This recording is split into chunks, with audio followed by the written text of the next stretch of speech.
야권에서는 처음으로 대선 출마를 공식 선언한 국민의힘 하태경 의원이 세종시를 찾았습니다. 하 의원은 내년 대통령 선거와 함께 수도 이전에 대한 국민투표를 실시하자고 제안했습니다.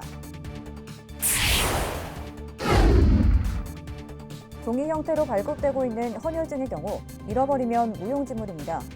이런 문제를 보완하기 위해 충남에서부터 헌혈증 제도를 개선하자는 목소리가 나왔습니다. 아산문화공원이 드디어 첫 삽을 떴습니다.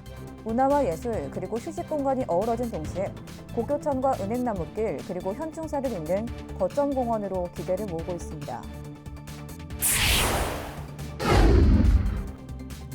세종시가 LH 세종특별본부를 비롯해 드론 실증도시 구축 사업에 참여하는 6개 사업자와 업무 협약을 맺었습니다. 청년들의 명의를 빌려 64억 원의 대출을 받아 가로챈 일당이 경찰의 무더기로 검거됐습니다.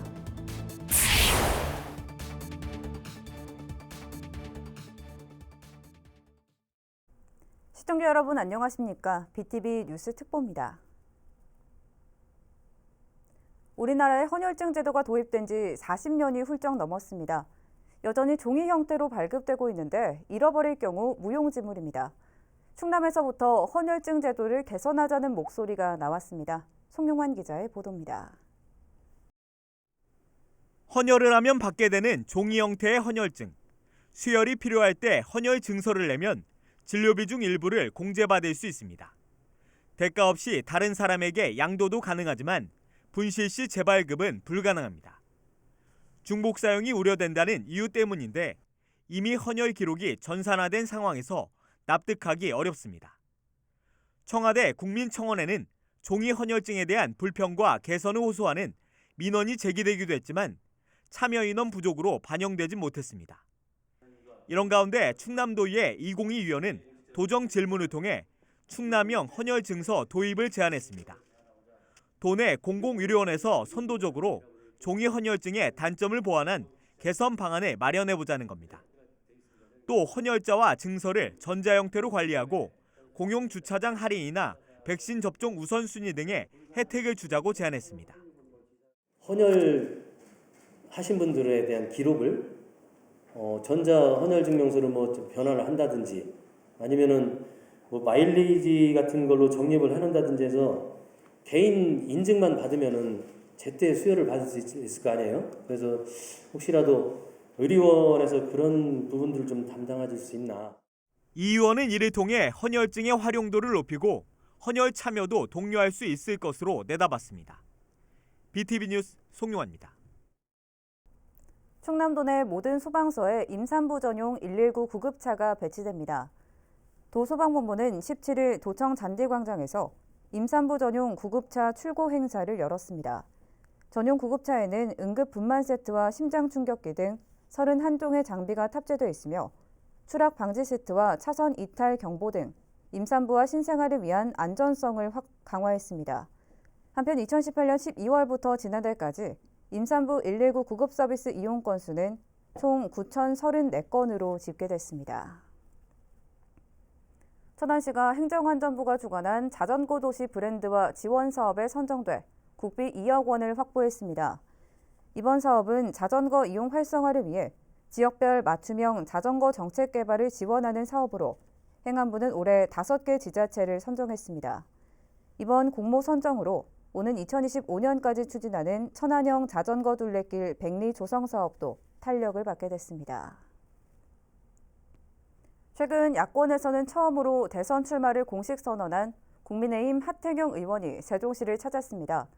국회 세종의사당 설치를 담은 국회법 개정안 처리가 시급한 상황인 만큼 야권 대선 주자의 입으로 시선이 모아졌는데요. 세종 시민들이 만족할 만한 발언이 나왔을까요? 김우순 기자의 보도입니다. 지난 15일 대선 출마를 공식 선언한 국민의힘 하태경 의원이 세종 호수공원에 있는 노무현 기념공원을 찾았습니다. 그리고 고 노무현 전 대통령이 못다 이룬 꿈을 자신이 완성하겠다며 수도 이전 공약을 제시했습니다. 저 하태경 대통령이 되면 대한민국 수도는 이곳 세종시입니다. 새로운 시대는 새로운 수도와 함께 출발합니다. 국회뿐만 아니라 청와대도 세종시로 완전히 옮기겠습니다.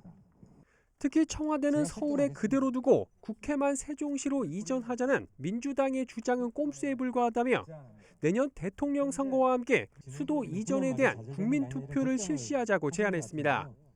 이것이 사회적 비용을 최소화하면서 20년 묵은 수도 이전 논란의 종지부를 찍는 가장 확실한 방안이라고 말했습니다. 그러나 당장 발등에 불이 떨어진 국회 세종의사당 설치를 위한 국회법 개정안 처리에 대해선 명쾌한 답변을 내놓지 않았습니다. 통째로 와야 된다는 겁니다. 오늘 주장은. 아니, 반대하는 건 아니고 큰 그림에 대한 논의가 병행돼야 된다는 거예요. 이어 국회 이전 논의로 세종의사당 설치가 지연되거나 무산되는 것 아니냐는 우려의 시각에 대해선 걱정 안 해도 되도록 하겠다고 답했습니다. BTV 뉴스 김우순입니다. 세종시가 LH 세종특별본부를 비롯해 드론 실증도시 구축 사업에 참여하는 6개 사업자와 업무 협약을 맺었습니다. 이번 협약에 따라 세종시는 사업의 성공적인 완수를 위한 행정적 지원을, 참여 사업자는 실증 서비스 계획 추진과 현장 안전 관리를, LH는 5-1 생활권 건설 현장에 대한 지상 인프라 제공과 지원 등에 서로 협력하기로 했습니다. 구체적인 사업 내용으로는 건설 현장에 대한 실시간 안전관리 서비스와 도시 바람 숲기 생육 모니터링 서비스, 스마트시티 통합 배송 서비스 등입니다. 이들 기관은 이달 말까지 기체 안전 테스트를 거친 뒤 다음 달 7일부터 본격적으로 현장 실증에 들어갈 예정입니다. 청년들의 명의를 빌려 64억 원의 대출을 받아 가로챈 일당이 경찰의 무더기로 검거됐습니다. 세종경찰청 광역수사대는 정부의 청년층 맞춤형 전월세 대출을 이용해 사기 행각을 벌인 일당 83명을 검거했다고 밝혔습니다. 이 가운데 39살 총책 A씨 등 8명은 특정 경제범죄 가중처벌 등에 관한 법률상 사기 등의 혐의로 구속하고 나머지 75명은 불구속 입건했습니다. 경찰에 따르면 A씨 등은 SNS에 현금 따발을 들고 있는 영상 등을 올려 무주택 청년들을 현혹해 모집했고 이들을 세입자로 둔갑시켜 금융기관으로부터 전세 대출을 받아내 가로챈 혐의를 받습니다. 아산 문화공원이 드디어 착공했습니다.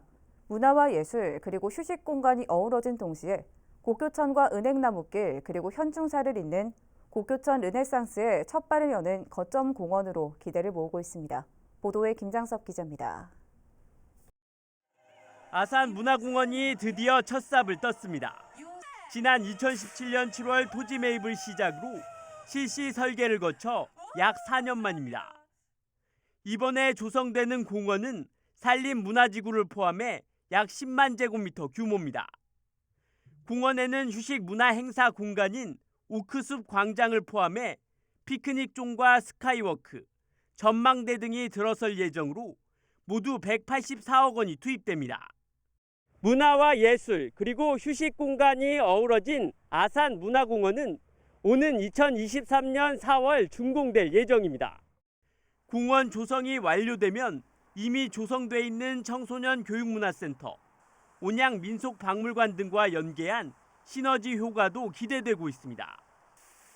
특히 인접해 있는 곡교천과 은행나무길, 그리고 현충사로 이어지는 역사와 문화 관광벨트의 거점 공간이 될 전망입니다. 아산 문화공원을 시작으로 해서 우리 충무교와 곡교천과 또 은행나무길, 현충사까지 이어지는 문화 관광 벨트를 연계하는 시작점이고요. 이를 통해서 우리 시민들이 문화와 예술, 여가, 체육을 함께하면서 행복한 그런 시민이 될 수 있다고 생각합니다.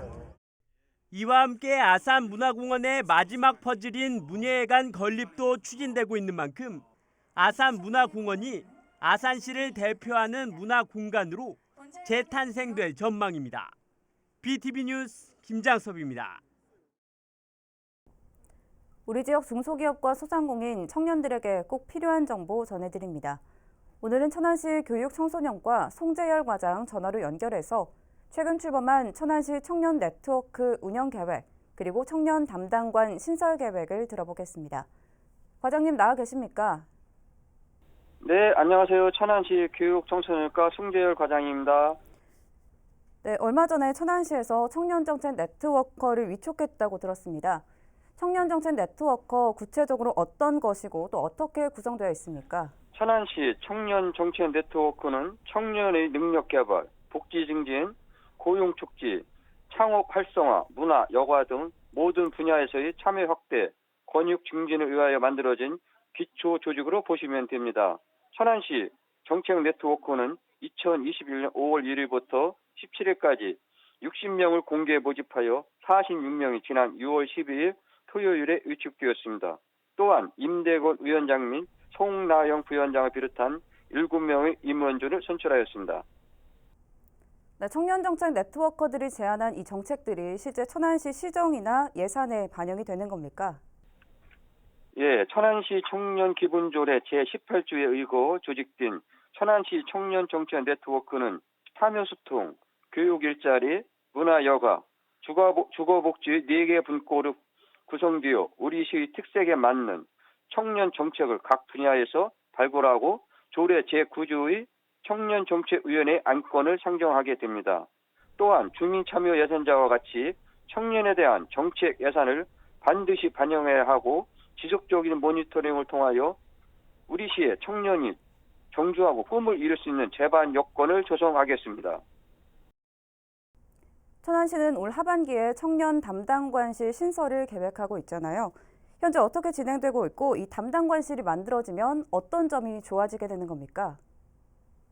네, 현재 서울시를 비롯한 수원시, 용인시, 고양시, 안양시, 청주시가 청년 정책과를 만들어 운영 중에 있으며 천안시에서는 하반기에 청년 담당관을 신설하여 산재된 청년과 관련된 정책과 예산을 종합적으로 컨트롤하는 기능을 하게 될 것입니다. 또한 신설된 청년 담당관은 청년 정책, 일자리, 복지팀 3개 팀으로 구성될 것 같습니다. 네, 이 밖에도 시에서 추진하고 있는 청년 정책이나 사업이 있다면 소개해 주시죠. 예, 천안시는 앞서 교육혁신직으로 240여 개 지자체 중 광역자치단체를 제외하고 유일하게 기초자치단체로 선정된 바 있습니다. 통상 대학을 졸업하고 직업을 갖는 것이 일반적인 사항이나 교육혁신지구에서는 직업, 즉 일거학습을 병행하는 것으로 기업과 대학, 교육청, 천안시가 협업하여 2023년까지 22억 8천만의 사업비를 투입할 예정입니다. 두 번째로 고용노동부 2021년 청년도전 지원사업 국무에 선정되어 3억 4천만의 예산이 투입됩니다. 사업 내용은 구직 단년 청년들의 노동시장 참여 및 취업을 지원하는 것으로서 천안시 2030 청년복지센터를 통하여 구직 단년 청년을 발굴 모집하여 사회활동 참여 의욕을 고취시키고 맞춤형 프로그램을 제공하여 취업, 창업까지 지원하는 사업입니다. 네, 오늘 말씀 여기까지 듣겠습니다. 과장님 좋은 말씀 감사드립니다. 예, 감사합니다. 천안시 교육청소년과 송열입니다.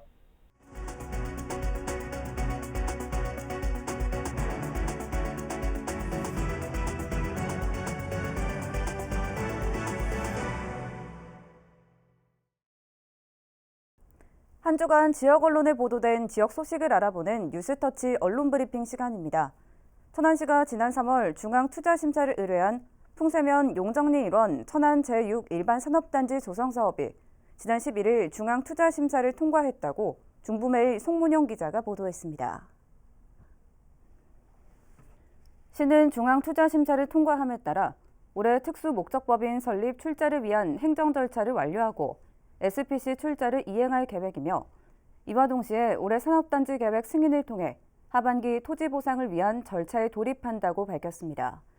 천안 제6 일반 산업단지 조성 사업은 95만 6,965제곱미터 부지에 약 3,676억 원을 투입해 2025년 준공을 목표로 천안시와 주식회사 태영건설 등이 참여해 민관 합동 방식으로 추진하고 있다고 전했습니다. 산업단지가 완료되면 생산 유발액 1,911억 원, 부가가치 유발액 685억 원, 취업 유발 인원 1,560명의 일자리 창출 및 지역경제 활성화, 인구 증대에 크게 기여할 것으로 기대된다고 알렸습니다. 세종시민사회가 올해 세종시의회 행정사무감사 질적 수준이 전체적으로 하향 평준화됐다는 모니터링 결과를 내놨다고 디트뉴스24 한지혜 기자가 보도했습니다. 세종시민사회단체 연대회의는 15일 이 같은 모니터링 평가 보고서를 내고 단편적 질의에 그친 전반적인 행정 사무감사 실태를 평가했다고 기준을 밝혔습니다. 모니터링 결과 이들은 보다 심도 있는 질의와 요구가 있어야 함에도 의원들은 구체적인 대안에 대한 답변을 요구하지 못했고 언론이나 시민단체 등 관심이 쏠리는 사안에만 적극적인 태도를 보이는 등 의원 개개인의 관심도에 따라 질의가 집중되는 소극적인 모습을 보였다고 평가했습니다. 충남 아산시가 쓰레기 투기로 몸살을 앓고 있다고 아이뉴스24 정종윤 기자가 보도했습니다. 정 기자는 쓰레기 불법 투기를 방지하고자 지자체에 플랜카드까지 내걸었지만 무단 투기는 여전해 시민의식이 절실하다고 밝혔으며 아산시는 소셜 네트워크 서비스 개정을 통해 쓰레기 투기 관련 제보를 받는 등 후속 조치에 나섰다고 보도했습니다. 실제로 14일 아산시 배방읍 SNS에는 온양육동 동천교회 인근 국도 21호선 교각 아래 상황이라며 쓰레기 더미 사진이 게재됐다며 사진상에선 교각 아래 공터에 산업용 폐기물을 비롯한 생활 쓰레기 등이 빼곡히 널려 있었다고 전했습니다. 천안시 농업기술센터가 자돈 유산균 급여 시범 사업을 통한 양동농가 생산성 향상 강화에 나섰다고 중부메일 송문용 기자가 보도했습니다. 송 기자는 총 5천만 원으로 보조 70%, 자담 30%의 사업비가 투입된 이번 사업은 농업인 학습단체인 양돈 농촌지도자회의 회원 중 11개 농가가 공동으로 참여했다고 전했습니다. 새끼 돼지의 젖먹이 이후부터 육성 단계에서 폐사율이 15에서 20%에 달해 양동농가 경영에 손실을 주고 폐사 주 원인이 소화기 질병인 점을 해결하기 위해 추진됐다고 밝혔습니다.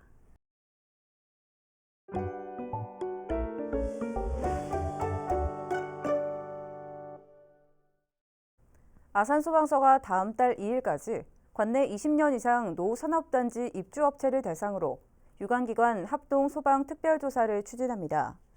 이번 소방특별조사는 산업단지 노후화로 인해 전기 가스 설비의 노후 비율 증가와 사업주 근로자의 안전의식을 제고하고 화재 위험 요인을 사전에 제거하기 위해 추진됩니다.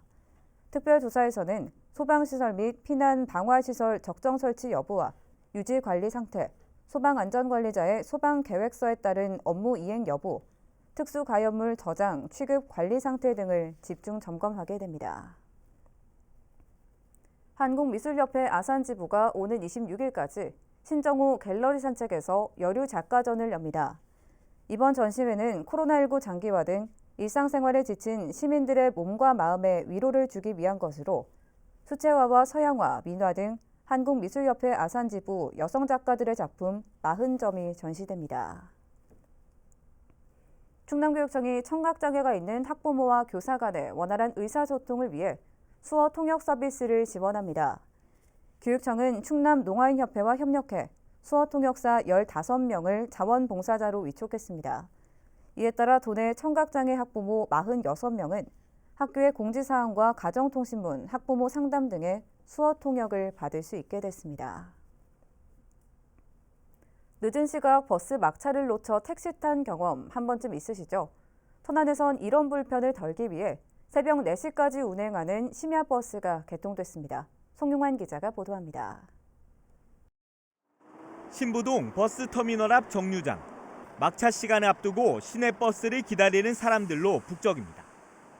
천안 지역 버스 막차 시간은 대부분 밤 10시에서 11시 사이. 버스를 놓치면 어쩔 수 없이 택시를 타야 합니다. 천안시가 밤 10시부터 다음 날 새벽 4시까지 시내 주요 거점을 순회하는 심야버스를 개통했습니다. 버스 노선 번호는 10번. 시청을 종점으로 천안 아산역, 남부 오거리, 천안 동부역, 터미널, 두정역 등을 양방향으로 순회합니다. 제가 당진에서 학교 다니는 거라서 가끔 집 갔다가 오는데 당진에서 8시 반차 타면은 차가 없어서 저기서 택시를 좀 한 30분 기다려야 되거든요. 근데 4시까지 오면은 많이 편하고 좋아질 것 같아요.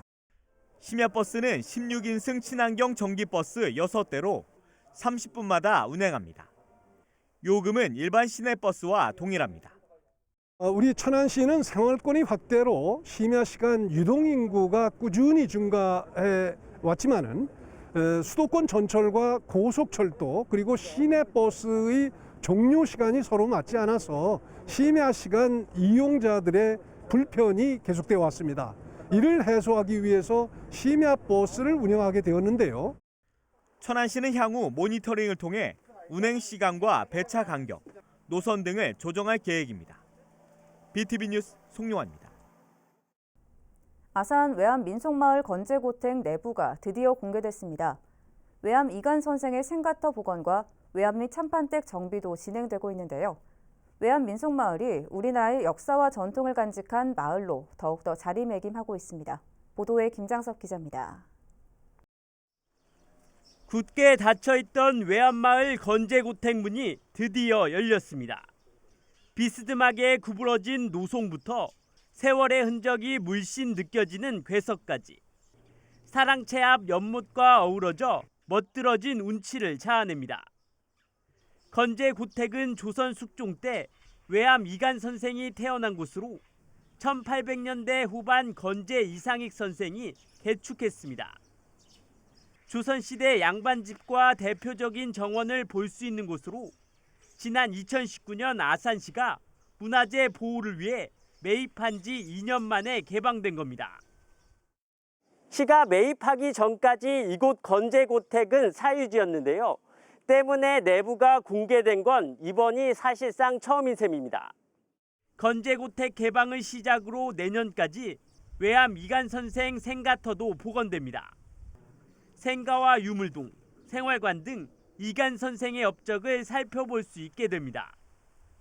아울러 국가민속문화재 제195호인 외암리 참판댁 역시 정비에 들어갈 예정입니다. 한말 참판을 지낸 퇴호 이정렬에게 고종 황제가 하사한 집으로 우리나라 전통 생활 방식을 엿볼 수 있습니다. 현재 정비 기본 계획 수립 용역 중으로 내년부터 체계적인 보존 관리를 위한 정비에 들어가게 됩니다. 국가 지정 민속문화재인 참판댁 그리고 건재고택을 갖다가 축으로 해서 이제 진행된 사업들이 있습니다. 이것들이 결국에는 다 총체적으로 합쳐져 가지고 어떤 우리 시민들 더 나아가서 우리 국민들한테 어떤 소중한 민속문화재로서 보이게 될 예정이에요. 올해 한국관광 100선에 선정된 아산 외암 민속마을. 우리나라의 역사와 전통을 대표하는 마을로 더욱더 자리매김하기 위한 노력이 이어지고 있습니다. BTV 뉴스 김장섭입니다. 이어서 우리 지역 구인 구직 정보를 알려드립니다.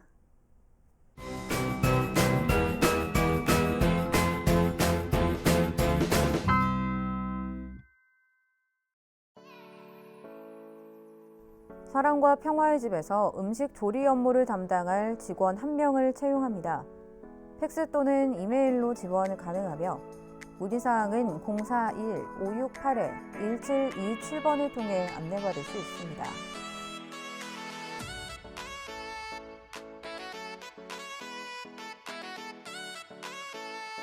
천안 황금빛 요양원에서 급식 조리 업무를 담당할 직원 2명을 채용합니다. 직접 방문하거나 이메일로 지원 가능하며 문의사항은 041-522-9779번을 통해 안내받을 수 있습니다.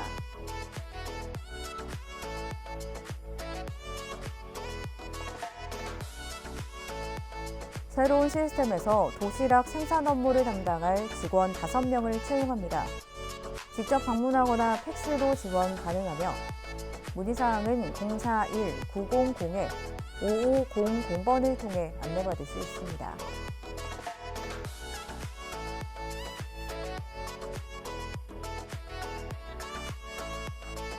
주식회사 뉴IT에서 CCTV 설치 업무를 담당할 직원 2명을 채용합니다. 팩스 또는 이메일로 지원 가능하며 문의사항은 041-415-2322번을 통해 안내받을 수 있습니다.